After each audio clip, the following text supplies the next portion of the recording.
ठीक है बेटा सब बच्चे।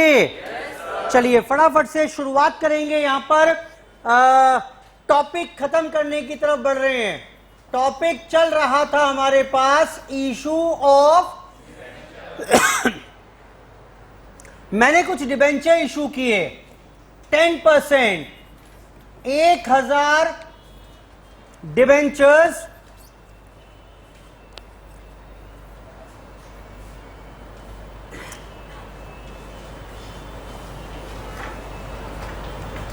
$10,000 1000 डिबेंचर्स ऑफ ₹100 ईच। बेटा कितने के डिबेंचर्स हो गए? ये 1 लाख के डिबेंचर इशू किए। और मैंने कहा आपसे कि इंटरेस्ट डेट्स रहेंगी लेट्स से 30 जून एंड 31 दिसंबर। बताना बेटा 30 जून और 31 दिसंबर को डिबेंचर इंटरेस्ट कितना रहने वाला है? 1 लाख के डिबेंचर पर पूरे साल का कितना बनता है? बोलो बेटा कितना हो गया? ये 10,000 हुआ कि नहीं हुआ? लेकिन ये पूरे साल का है, ये पूरे साल का है। तो बेटा कितना दीजिएगा 30 जून को? 5,000। और कितना दीजिएगा 31 दिसंबर को? भी 5,000। ठीक है जी। अब coming on to accounting treatment.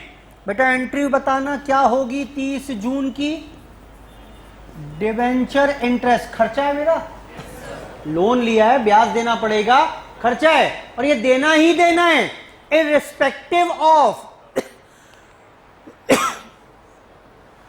Irrespective of the profit made by the company, देना ही देना है। तो debenture interest to debenture holder कितना? 5,000। अगली एंट्री बताओ बेटा। डिबेंचर होल्डर टू कितना बेटा? 5,000। बेटा क्लियर है बात ये? फिर क्या होगा और बताओ क्या होगा? और 31 दिसंबर को फिर से यही दोनों एंट्रियां हो जाएंगी। ये लो। और अगली एंट्री कौन सी? Debenture holder to bank. बेटा 5,000 फिर से ड्यू किया, 6 महीने बाद फिर से पेमेंट कर दिया। और अब एक काम और करना पड़ेगा, बताओ क्या? पूरे साल का जो डिबेंचर इंटरेस्ट आपकी जेब से गया, कितना गया? 5 ये कितना? 10,000। That should be transfer to PNL. Sir ये पीएनएल 5 अलग कर दें, 5 अलग कर दें, क्यों? 5 की एंट्री यहीं कर दो हाथ के हाथ और 5 यहां कर देना, क्यों? क्या प्रॉब्लम है? वो भी ठीक है। पीएनएल तो ईयर एंड पर बनेगा भाई, तो ईयर एंड पर ही तो ट्रांसफर एंट्रीज होती हैं, वहां नहीं कर सकते। क्या इतनी बात समझ में आ रही है कि नहीं आ रही है? अब मैंने लोन लिया था डिबेंचर के फॉर्म में, मुझे आपको इंटरेस्ट देना है, मेरा खर्चा, ये सारे डिबेंचर होल्डर्स बैठे हुए हैं 10,000, सबको मैं इंटरेस्ट दूंगा 30 जून को, 31 दिसंबर को। ये आप सबकी कमाई है कि नहीं है? और जब कमाई है तो उस कमाई पर टैक्स देना पड़ेगा आपको। हाँ बोलो। हाँ देना पड़ेगा सर। इनकम टैक्स डिपार्टमेंट ने कहा भाई सबके घर जा जाकर लाओ भाई टैक्स दे दो, आपको इंटरेस्ट की कमाई हुई थी, टैक्स दे दो, टैक्स दे दो, टैक्स दे दो। तो घर घर जाकर आप सबसे टैक्स मांग रहा है डिपार्टमेंट। कोई दे रहा है, कोई मना कर रहा है, कोई झूठ बोल रहा है, कोई कह रहा है मुझे टैक्स देना बनता ही नहीं है। सबसे जद्दोजहद हो रही है डिपार्टमेंट की 10,000 लोगों से, क्योंकि सबकी कमाई हुई है, सबकी इंटरेस्ट के नाम की कमाई हुई है। सबको उस कमाई पर टैक्स देना चाहिए। डिपार्टमेंट ने कहा है बड़ी प्रॉब्लम हो रही है, 10,000 लोगों के घर जाओ, कोई बिठाता है, कोई पानी पिलाता है, कोई लात मार के भगा देता है, कोई गाली देता है, कोई पीट भी देता है, बड़ी कठिनाई है। डिपार्टमेंट ने दिमाग लगाया, एक काम करते हैं, डिपार्टमेंट मेरे पास आ गया, मैं यानी कंपनी, बोला जी आप इन सबको कमाई देने वाले हो, इंटरेस्ट देने वाले हो। मैंने कहा देने हैं मुझे। कितने देने वाले हो? मैंने कहा 5,000 रुपए दूंगा हर 6 महीने बाद इन्हें। बोला एक काम करना, जो उस पर टैक्स बैठता है वो आप ही जमा करना। मेरे को बोला ये कोई बात है, मैं क्यों करूंगा, कमाई उनकी, उनसे लो टैक्स, मैं क्यों? अरे सुन तो लो। डिपार्टमेंट ने कहा मेरे से, सर सुनो सही, आपको 5,000 देने हैं। मैंने कहा मुझे 5,000 देने, मैं तैयार हूं। आप इन डिबेंचर होल्डर्स को 10% काटकर, कितने बचे? 4500 बचे। 4500 तो इन्हें दे देना और 500 हमें दे देना सीधा। क्लियर है बात? मुझे एतराज होगा कोई? जल्दी बोलो, एतराज होगा या नहीं होगा? क्यों होगा? मुझे 5 ही देने, मुझे 5 देने, मैं पूरे 5 आपके अकाउंट में दे दूं या 4500 आपके अकाउंट में डालूं, 500 डिपार्टमेंट के अकाउंट में डाल दूं, मुझे कोई एतराज नहीं है। आपको एतराज होगा? बोलो। हाँ, रोआ पीटी में चा दोगे? सर 5,000 ब्याज मिलना था, 4500 दे रहे हो, ये क्या बात हुई? ये क्या बात हुई? मैं पता है क्या करूंगा, मैं 500 रुपए जो सरकार के खाते में जमा किए थे उसकी पर्ची दे दूंगा साथ में आपको कि ये लो, 4500 तो नकद पकड़ो, नकद से मतलब बैंक में आ गए आपके, और 500 आपके बिहाफ पर मैंने इनकम टैक्स डिपार्टमेंट को दे दिए। सर टैक्स तो बनता ही नहीं था हमारा, आपने क्यों ले लिए सर, क्यों काट लिए, हम अपने आप भुगत लेते। मैंने ये ऐसा नहीं चलेगा, आपका टैक्स नहीं बनता था, रिटर्न भरोगे, रिफंड आ जाएगा, आपका रिफंड आ जाएगा। लेकिन सबसे ज्यादा फायदा किसका हुआ जानते हो? डिपार्टमेंट का। डिपार्टमेंट को किसी के घर जाने की जरूरत नहीं पड़ी। सोच रहे हो आपकी अगर टैक्स लायबिलिटी नहीं बनती थी तो अब आपको जाना पड़ेगा डिपार्टमेंट के पास कि इनकम टैक्स डिपार्टमेंट जी हमारे टैक्स नहीं बनता था, आपके पास 500 जमा है हमारे टैक्स के नाम के, कृपया करके वो वापस कर दीजिए। क्लियर हो रही है बात कि नहीं हो रही है? ठीक, क्लियर है बात कि नहीं है? ठीक। अब इनकम टैक्स डिपार्टमेंट ने सारी चोरी बचा ली टैक्स की और मुझसे कह दिया अगर मैं 500 नहीं दूंगा तो पेनल्टी मेरे ऊपर लगेगी, आप सबके ऊपर कुछ नहीं होगा, डिवेंचर होल्डर्स की गलती कोई नहीं है। तो कंपनी के ऊपर जिम्मेदारी डाल दी कि आप क्या करोगे, टैक्स शुरू में ही काट लोगे। यानी इसे क्या बोलते हैं? इसे बोलते हैं TDS, tax deducted at source, जहां से इनकम की सोर्स जनरेट हुई वहीं से टैक्स काट के ले गए, उसके बाद पैसा आपको भिजवाया। Are you getting my point और नॉट? बोलो बेटा। पहले कितनी प्रॉब्लम थी भाई, सबसे बोलो रिटर्न भरो, टैक्स जमा करो, लोग करते ही नहीं थे। अब पैसे कट के जाएंगे आपके हाथ में, कट के जाएंगे, आपकी टैक्स लायबिलिटी नहीं बनती तो the burden of proof lies on the assessee, आपके ऊपर आ गया। आप प्रूव करो कि आपकी टैक्स लायबिलिटी नहीं थी, तो प्रूव कर दिया, डिपार्टमेंट आपके इज्जत से 500 रुपए रिफंड कर देगा। Are you getting my point? बोलो बेटा। Now this is called tax deducted at source. Tax वही काट लिया गया जो इनकम का सोर्स था। मेरे यहां इनकम जनरेट हुई, आपकी इनकम जनरेट हुई, तो मेरे से ही सरकार ने टैक्स ले लिया आपके बिहाफ पर। अब मुझे यह बताओ इन सब में अकाउंटिंग का क्या होगा? ये एग्जांपल पकड़ लेते हैं, बताओ जी। सबसे पहले देखना फिर से एक बार, debenture interest to debenture holder, बोलो ठीक है, एंट्री गलत है।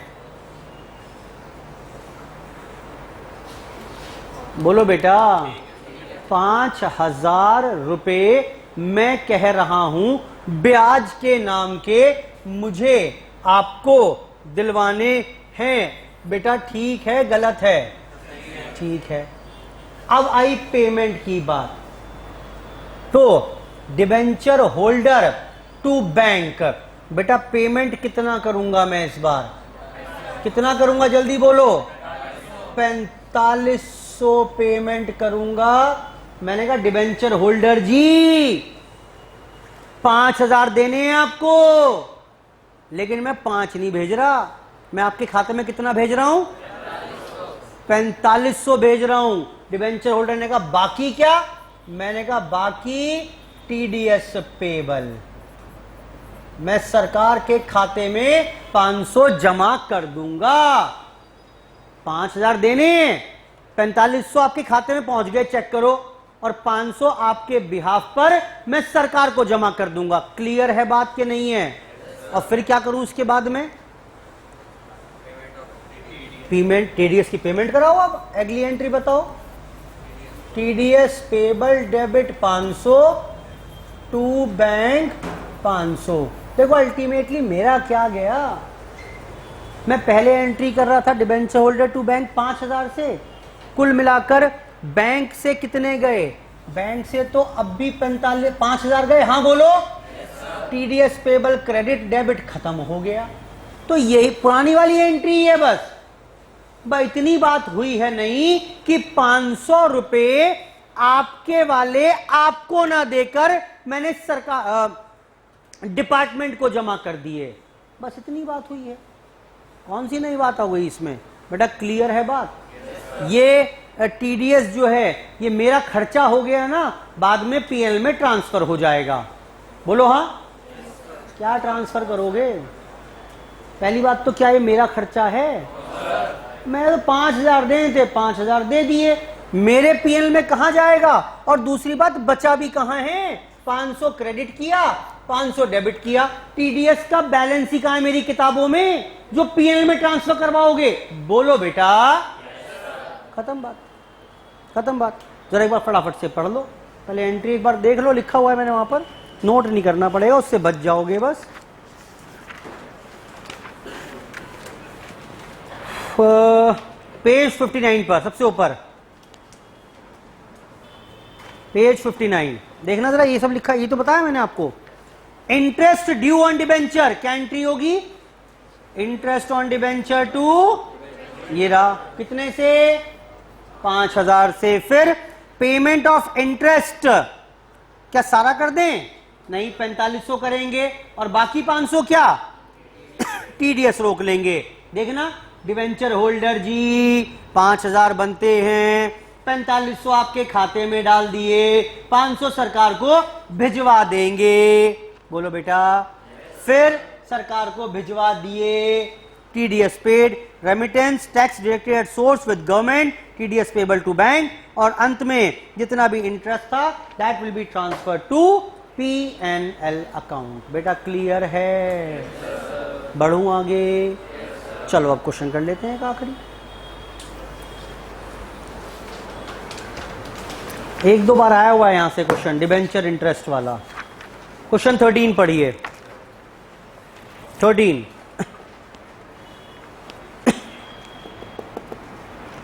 A company issued 12% debenture, face value 10 lakh at 10% discount on 1/1/2019। कुछ डिबेंचर इशू किए डिस्काउंट पर 2019 के स्टार्टिंग में, कुछ डिस्काउंट भी देना पड़ गया था। अच्छा ये बताओ जरा, ये डिबेंचर इशू किए थे मैंने एट 5% डिस्काउंट, एट 5% डिस्काउंट ये डिबेंचर इशू किए थे। 1 लाख के डिबेंचर थे, डिस्काउंट देना पड़ गया था 5,000 का। इंटरेस्ट कैलकुलेट किस पर करेंगे? 1 लाख पर या 1 लाख माइनस 5,000, 95,000 पर? ये इंटरेस्ट किस पर कैलकुलेट होगा? Interest is always calculated on face value. Issue price कम हो या ज्यादा हो, इस पर इंटरेस्ट की वर्किंग नहीं होगी। आगे आइए, debenture interest after deducting tax at source 10% was payable on 30 June and 31 दिसंबर। हर साल 30 जून 31 दिसंबर को इंटरेस्ट का पेमेंट टीडीएस काट के 10% कर दिया करते थे। All the debentures were to be redeemed after the expiry of 5 years. सारे डिबेंचर 5 साल बाद रिडीम करेंगे at 5% premium. Pass entries for the journal entries for the year 2022, सारी नहीं करनी, सिर्फ 2022 की एंट्री करनी है। लेकिन उससे पहले मैं चाहूंगा आपको समझाने के लिए 1/1/2019 को क्या एंट्री करोगे वो करो। पहले इशू की एंट्री करके दिखाना जरा मुझे फटाफट से। जब ये डिबेंचर इशू करोगे तो क्या एंट्री करोगे, मुझे समझाने में आसानी होगी 2022, इसलिए करवा रहा हूं। पूछा नहीं है उसने, इशू के टाइम पर क्या एंट्री होगी वो करके बताइए। डिबेंचर इशू करने हैं डिस्काउंट पर, करवाओ।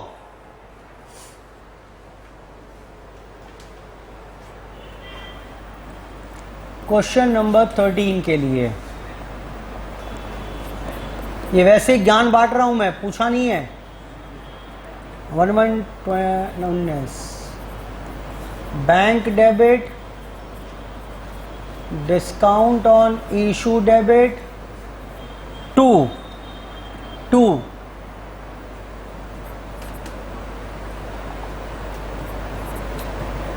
12% debenture. How much? 10 lakh, 9 lakh, 1 lakh. बेटा यही एंट्री की होगी आपने। बढ़ूंगा अब आगे, इशू के टाइम पर ये एंट्री कर दी होगी। कुछ और भी किया होगा क्या? भूल गया। एक्स्ट्रा एंट्री भी करनी पड़ेगी क्योंकि ये 5 साल बाद रिडीम होंगे प्रीमियम पर। क्या एंट्री होगी एक्स्ट्रा जरा बताना? लॉस ऑन इशू डेबिट 2, जल्दी बोलो। प्रीमियम ऑन रिडम्पशन कितना है बेटा? शायद 5% है, तो कितना हो गया? 50,000। 50,000 प्रीमियम ऑन रिडम्पशन 50,000। कोई खास बात नहीं है। अच्छा, इस डिस्काउंट का क्या बता रखा था मैंने आपको? ट्रीटमेंट राइट ऑफ करेंगे ओवर द लाइफ। बोलो बेटा, लाइफ कितनी है? 5 साल। सारे एक साथ राइट ऑफ करेंगे तो यानी डिस्काउंट रिटन ऑफ पर एनम कितना होगा? हर साल ये एंट्री करनी पड़ेगी 20,000 रुपए से। हाँ बोलो।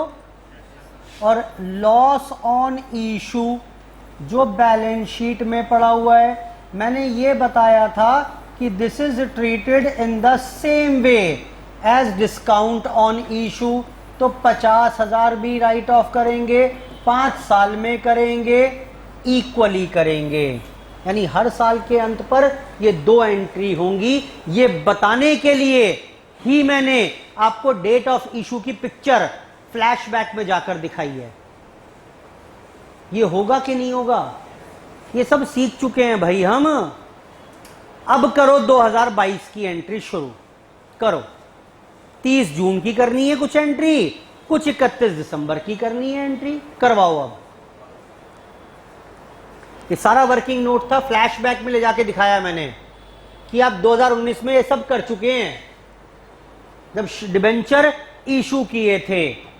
आज बताओ 2022 की बात कर रहे हैं तो 30 जून को debenture interest debit 2 debenture holder, बताओ कितने से होगी एंट्री? 1,20,000। शाबाश।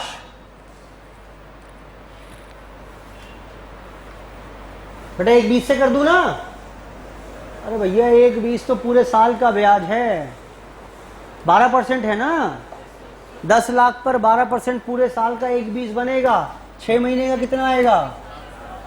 हाँ, बोलते क्यों नहीं भाई? फिर गलत क्यों बोल रहे हो? अब क्या करें? Debenture holder debit 60,000। कुछ तो पेमेंट करवा दो, कुछ टीडीएस पेबल में डाल दो। पेमेंट कितना करवा दूं इसका? 54,000। 6,000 टीडीएस के नाम के। TDS payable debit 6,000 to bank, सरकार को पेमेंट करवा दिया। करो बेटा 31 दिसंबर की तीनों एंट्री दोबारा। बेटा फटाफट से एंट्री करके दीजिए मुझे इसके बाद खुद से जरा एंट्री करके दीजिए।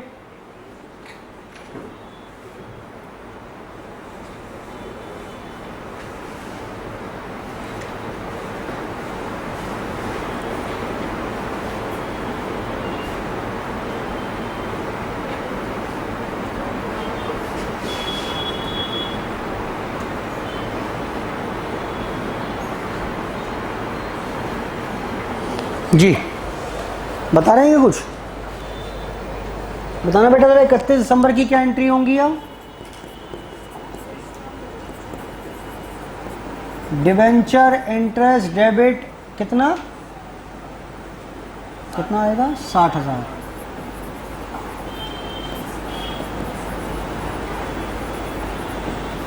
टू डिबेंचर होल्डर कितना? फिर से सेम ही एंट्री कर रहे हैं। Debenture holder to bank 54,000 to TDS payable 6,000। बेटा अगला बताना क्या करेंगे इसके बाद? TDS payable to bank. लो जी, अब कर लो सारी ट्रांसफर एंट्रीज। बताओ क्या क्या ट्रांसफर एंट्री होंगी? पीएनएल टू डिबेंचर इंटरेस्ट होगा, हाँ बोलो। पूरे साल का 1,20। क्वेश्चन हो गया खत्म। आइए अगले क्वेश्चन पर। बेटा ये भूल गए आप। क्या भूल गए पता है? ये हर साल डिस्काउंट लॉस राइट ऑफ करना है कि नहीं करना है? बस यही इसका रोल था। वो 2 काम जो हर साल होने हैं वो भी करके चलिए। पीएनएल कंबाइन एंट्री कर सकते हैं चाहें तो। डिस्काउंट ऑन इशू कितना आया था बेटा? ये 20,000। और PNL to loss on issue ये बता ही रखा है मैंने कि loss on issue is treated in the same way as discount on issue of debenture। कर लो बेटा नोट फटाफट से। क्या चीज? सब में होगी, सब में होगी, एंड तक चलती जाएगी। ये 5 बार एंट्रीज होंगी। ये 5 साल तक जब से हमने इशू किया है तब से लेकर अभी तक एंट्रियां ये वाली दोनों हो रही होंगी। और जब तक सारे रिडीम नहीं हो जाएंगे तब तक ये एंट्रियां होती जाएंगी। ये कुल मिलाकर 5 बार होगी एंट्री। हर साल के अंत पर 2019 से शुरू हुई होगी। 2019 में जब डिबेंचर इशू किए इसके अंत पर हुई। 19 में, 20 में, 21 में, 22 में, अभी एक बार और होगी 23 के अंत पर। बेटा ठीक है, चलो लास्ट पॉइंट देख लीजिए। इसमें डिबेंचर इशू किए मैंने, तो जैसे अगर आपको याद हो शेयर्स इशू करके कई बार कैश आता था, कई बार एसेट आती थी। याद आ रहा है कि नहीं आ रहा है? यानी ऐसे ही डिबेंचर इशू किया आपने अगर, तो debenture can be issued, debenture can be issued for cash या फिर for consideration other than cash also, for consideration other than cash, यानी डिबेंचर इशू किए, नकद आपसे उठा लिया, ये तो करते ही आ रहे हैं अभी तक हम। एक दूसरी बात भी हो सकती है, मैंने आपसे एसेट खरीदी, एंट्री बताना जरा, एसेट टू वेंडर 1 लाख की, आप पैसा मांगने आए, वेंडर पैसा मांगने आया, सर वो 1 लाख रुपया दिलवा दो। मैंने देखो पैसे वैसे तो है नहीं, उधार हैं आपके, ऐसा मान लो, मैं आपको बदले में क्या दे रहा हूं, अपने 10% वाले डिबेंचर दे रहा हूं, आपको टेंशन मत लो, सालाना ब्याज भी मिला करेगा। बेटा क्लियर है बात? इस बार डिबेंचर इशू करके बदले में क्या आ गया, एसेट आ गई कि नहीं आई? 1 लाख के डिबेंचर दिए, पिछली बार नकद आया करता था, इस बार एसेट आ गई। क्लियर है बात? ऐसे ही एक पर्पस और एक पर्पस के लिए और डिबेंचर इशू कर सकते हैं, वो क्या है? Debenture issued can be issued as a collateral security for a loan also. क्या मतलब हुआ? बेटा मैं बैंक के पास गया, मैंने कहा बैंक जी कुछ लोन चाहिए। बोला कितने का चाहिए लोन? मैंने कहा जी 10 लाख रुपए का लोन दिलवा दो। बोला बताओ क्या गिरवी रखोगे? मैंने कहा मेरी लैंड के कागजात रख लो, मेरी गाड़ी है उसके कागजात भी आप गिरवी रख लो, एक फैक्ट्री पड़ी है उसके कागजात भी आप गिरवी रख लो। बैंक ने कहा कि भाई कम है, और बताओ क्या गिरवी रखोगे? इसके बदले तो मैं आपको 10 लाख का लोन ना दे पाऊंगा, ये सिक्योरिटीज जो आपने मुझे ऑफर की ये पर्याप्त नहीं है। मैंने कहा और क्या दूंगा, कुछ तो है ही नहीं। फिर अचानक से मुझे याद आया कुछ डिबेंचर पड़े हुए हैं मेरे पास जो अभी तक इशू नहीं किए थे। मैंने कहा चलो एक काम करो, 5 लाख के डिबेंचर और रख लो as an additional security. Bank ने कहा चलो अब ठीक है। वैसे तो लैंड, बिल्डिंग, कार, फैक्ट्री, इन सब से 10 लाख की भरपाई हो रही थी मेरी, लेकिन फिर भी मुझे मजे नहीं आ रहे थे और एडिशनल सिक्योरिटी चाह रहा था बैंक। तो जैसे ही मैंने डिबेंचर बैंक को दिए, बैंक ने कहा चलो अब ठीक है, और बैंक ने मुझे लोन सैंक्शन कर दिया।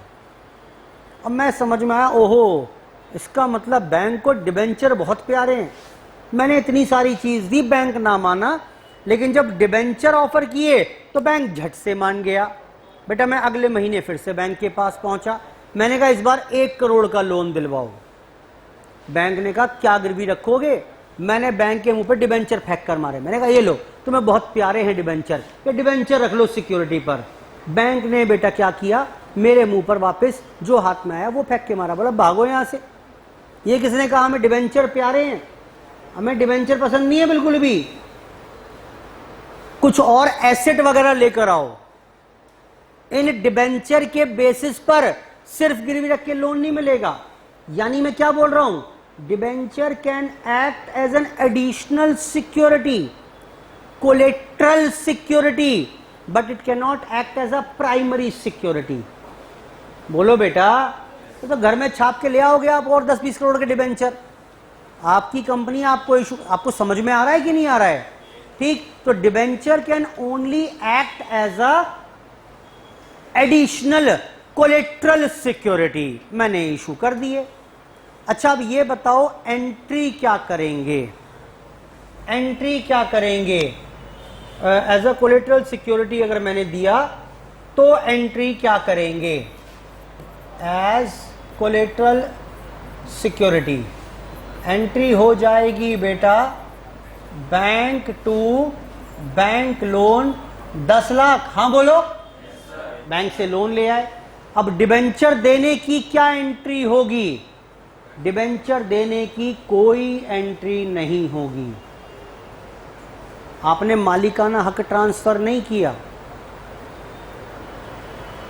मुझे ये बताइए, बस नरेशन में लिख देंगे कि for bank loan raised and debentures of इतना amount given as collateral security, that's it. Inner column में ब्रैकेट में आ जाएगा, खत्म बात, कोई एंट्री नहीं होगी। सर नहीं, हम चाह रहे हैं कुछ एंट्री दिखाएं। बेटा बता तो रहा हूं मैं आपको कि कोई एंट्री नहीं होगी। सर फिर भी सर अगर करना चाहें तो मन कर रहा है करने का एंट्री, लो बेटा फिर एक दूसरा ऑप्शन भी है। आप एक काम कर लो, डिबेंचर सस्पेंस डेबिट मान लेते हैं आपने दिए यहां पर 8 लाख के, टू 12% डिबेंचर 8 लाख। मैं कुछ सवाल पूछूंगा, उसके जवाब देने हैं आपको। पहले बताओ ये केस समझ में आया कि नहीं आया? इतना ज्यादा बेहतर, देखो मेरा ओपिनियन यही है कि हम एंट्री नहीं करनी चाहिए। लेकिन होता क्या है, एंट्री नहीं करेंगे लगता याद नहीं रहेगा कि भाई डिबेंचर गिरवी दिए हुए हैं, तो उसके लिए हमने एक फर्जी एंट्री, आर्टिफिशियल एंट्री पास कर ली, debenture suspense to debenture. Debenture भी क्रिएट कर दिए, साथ में एक सस्पेंस का बैलेंस क्रिएट कर दिया, आपस में कैंसिल होकर एंट्री करो मत करो एक ही इंपैक्ट आ गया। बोलो हां। अब मुझे ये बताओ, ये लोन जो लिया था मैंने, ये 10% वाला था।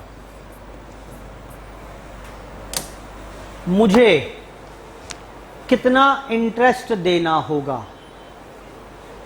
10 लाख पर इंटरेस्ट दिलवाओगे 10%? हां बोलो।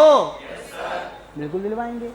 साथ में मैंने डिबेंचर दिए हुए हैं 8 लाख के, इस पर दिलवाओगे 12%? बोलो हां, बोलो हां, बोलो हां। क्यों दोगे भाई? क्या बैंक डिबेंचर होल्डर है? बैंक के पास तो एज अ सिक्योरिटी पड़े हुए हैं। क्लियर हो रही है बात कि नहीं हो रही है? ये तो सिर्फ कागज का टुकड़ा है बैंक के लिए, इस पर बैंक को इंटरेस्ट ना मिलेगा। ये मत कहना सर बैंक को एक तो ये इंटरेस्ट दिलवा दो और साथ में बैंक के पास डिबेंचर हैं तो इस पर भी 12% दिलवा दो 8 लाख पर। नहीं मिलेगा, नहीं मिलेगा, because these debentures are issued as collateral security, bank is not the debenture holder. I hope ठीक है बात। ये कल को जब मैं लोन रीपे कर दूंगा, बताना क्या एंट्री होगी? जब मैं लोन रीपे करूंगा तो क्या एंट्री होगी? है नहीं हमारे कोर्स में, वैसे ही पूछ रहा हूं, बताओ। बैंक लोन टू बैंक हो जाएगी? अच्छा, डिबेंचर वापस मिल गए मुझे जो सिक्योरिटी में दे रखे थे। अब बताना, जब अगर ये किया होगा तो बाद में भी कोई एंट्री नहीं होगी? हां बोलो। लेकिन अगर मैंने ये रास्ता अपनाया था तो अब रीपेमेंट पर क्या होगा? Bank loan to bank, 12% debenture to debenture suspense. अरे सिंपल लॉजिक है भाई, जो शुरू में एंट्री की थी उसी की तो रिवर्स करोगे आज। अगर शुरू में ये रास्ता लिया था तो इसका रिवर्स कर दो, शुरू में ये रास्ते पर गए थे तो इसका रिवर्सल कर दो, खत्म बात। क्या रॉकेट साइंस है इसमें? बेटा बोलो। खत्म बात। पढ़ो क्वेश्चन नंबर 12, टॉपिक खत्म हमारा। पढ़िए जरा एक बार जी, पढ़िए। X company limited issued 14% debenture, nominal value 10 lakh as follows. 10 lakh के डिबेंचर दिए हैं, किस किस को कितने कितने पर?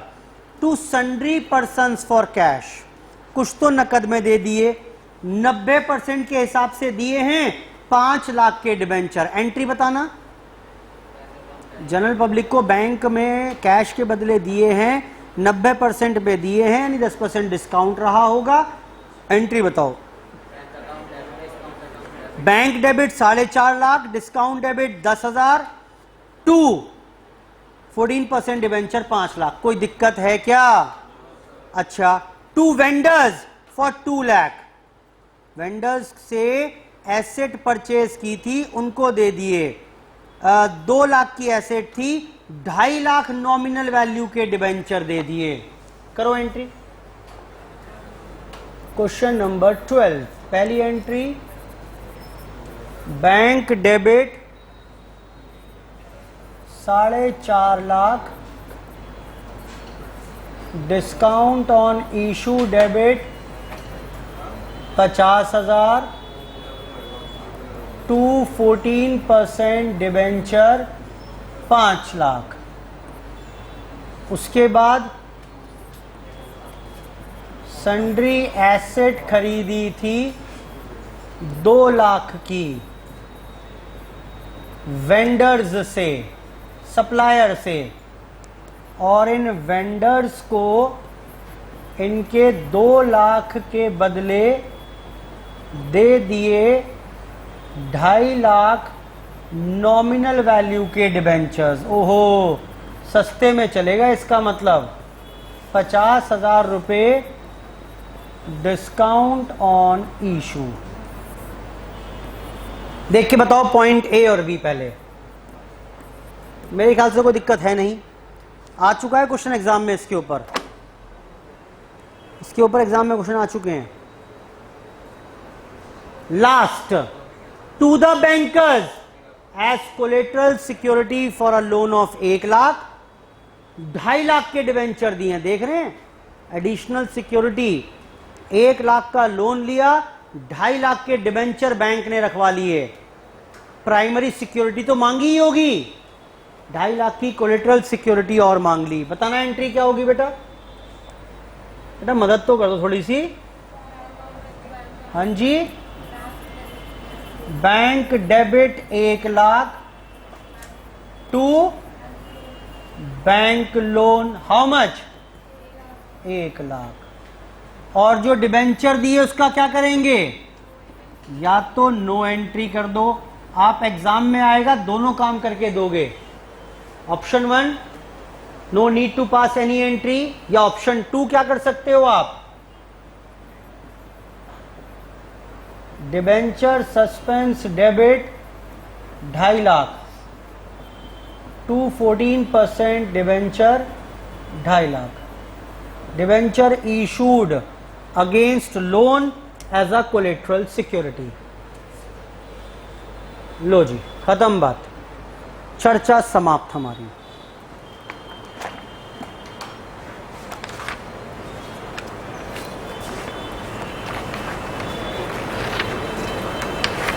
Issue of debentures.